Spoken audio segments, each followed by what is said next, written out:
अस्सलामुअलैकुम, कैसे हैं दोस्तों। आइए इस इंटरेस्टिंग वीडियो को देखिए, फिर बात करते हैं। अस्सलाम वालेकुम नाज़रीन, मैं हूं मंसूर अली खान। ये खुसूसी प्रोग्राम आज आप देख रहे हैं एफसी कॉलेज लाहौर से।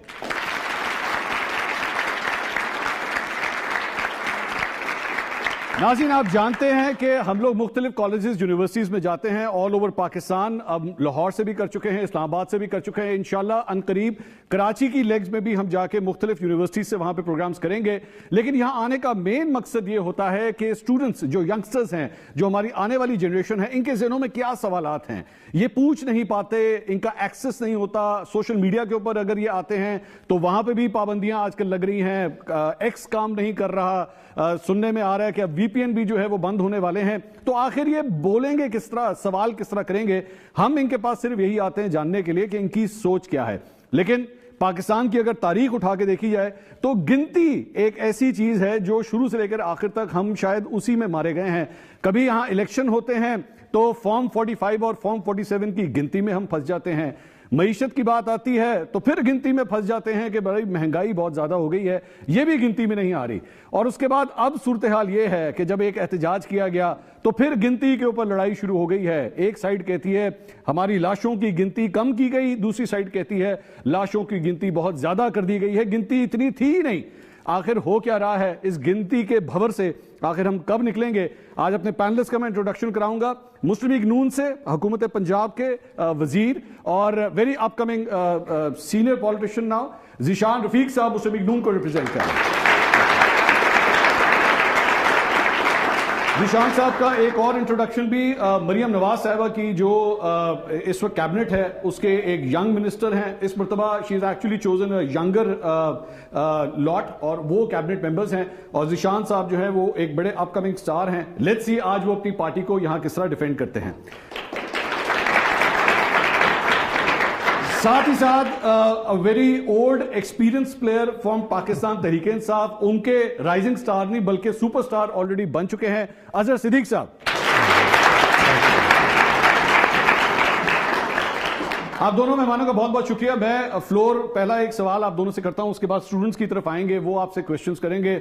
आपसे ज़ीशान साहब, सबसे पहली बात यह कि पाकिस्तान तहरीक इंसाफ नाराज है आपसे, आप उनको एहतजाज नहीं करने देते। वो जहां एहतजाज का ऐलान करते हैं आप दफा 144 लगा देते हैं, कंटेनर्स खड़े कर देते हैं, सड़कें बंद कर देते हैं। अगर वो मुश्किल से किसी तरह निकल भी आए तो उसके बाद वो आपसे गिला शिकवा करते हैं कि जनाब उनके ऊपर भी कभी रबड़ की गोलियां और फिर कभी दूसरी गोलियां चला दी जाती हैं। और वो कहते हैं कि जनाब आखिर ये कब तक चलेगा? ना आप इलेक्शन सही कराते हैं, ना आप ये मुल्क सही तरह चलाते हैं। बिस्मिल्लाहिर्रहमानिर्रहीम। मंसूर साहब बहुत शुक्रिया आपका। गुजारिश ये है जी कि तहरीक इंसाफ हो या कोई जमात हो, अगर वो एहतजाज की बात करे तो एहतजाज के हवाले से कोई भी सियासी जमात या सियासी हुकूमत कभी भी किसी को नहीं रोकती। लेकिन एहतजाज और इंतशार में फ़र्क होता है। जिस तरह आपने पता है कि जिस तरह थानों में रिकॉर्ड याफ्ता मुलज़िम होते हैं, जब कोई जुर्म होता है तो फटाफट उस रिकॉर्ड याफ्ता मुलज़िम की तरफ नज़र पड़ती है पहले पुलिस की। तो पीटीआई भी एक रिकॉर्ड याफ्ता जमात बन चुकी है। आप इसको तारीख के तनाज़र में देखें, पिछले 3 सालों को उठा के देखें, 3 सालों के इनका रिकॉर्ड रहा क्या है कि ये एहतजाज नहीं करते, ये इंतशार फैलाते हैं। 9 मई से लेके उसके बाद इवन 2014 के जो आप धरनों को अब देखें, वो धरने क्या थे कि पाकिस्तान मुआशी सिस्टम जो बेहतर होने जा रहा था उसकी राह में रुकावटें थी। फिर ये वही जमात है जिन्होंने IMF को खतूत लिखे कि जी आप पाकिस्तान को ये प्रोग्राम मत दें। वो किसकी खिदमत कर रहे थे? वो पाकिस्तान की रियासत और पाकिस्तान के खिलाफ ही चीज़ें कर रहे थे ना। ठीक। फिर जब जब इन्होंने एहतजाज किए हैं, इन्हीं के KP के वज़ीर आला यहाँ पे पंजाब में आते हैं जलसा करने के लिए, तो क्या आपने उनकी वीडियोज़ नहीं देखी? गाड़ियाँ तोड़ रहे हैं। जब जब ये एहतजाज के लिए गया वहाँ पे इन्होंने इंतशार फैलाया, वहाँ पे इन्होंने आग लगाई, जलाओ घराव किया। अब मुझे बताएं कि एहतजाज या इंतशार में फ़र्क होना चाहिए कि नहीं होना चाहिए? मेरा ख्याल है कि हुकूमत ने जितना पॉसिबल हो सकता था इनको स्पेस भी दी, इनसे बात भी की कि भाई आए आके फलां जगह पे जाके बैठ के एहतजाज करें, अपना एहतजाज रिकॉर्ड करवाएं। लेकिन उनका मकसद ये नहीं था। उनका मकसद ये था कि हमने जाना है जहां पे जाके हम जलाओ घराव कर सकें, थैंक यू, पॉइंट स्कोरिंग कर सकें। अजहर साहब, वजीर आजम ने आपकी जमात का नाम तहरीक इंसाफ से तहरीक इंतशार रख दिया है। वो कहते हैं आप जहां भी जाते हैं कहीं आग लगा देते हैं, कभी डंडे सोटे लेके चले जाते हैं, कभी बंदूकें लेके चले जाते हैं। सर, इन चीज़ों के बगैर एहतजाज नहीं हो सकता क्या? बहुत शुक्रिया। वो कान पक गए हैं ये सारा कुछ सुनते सुनते। पढ़ी लिखी मेरी कौम यहाँ बैठी हुई है।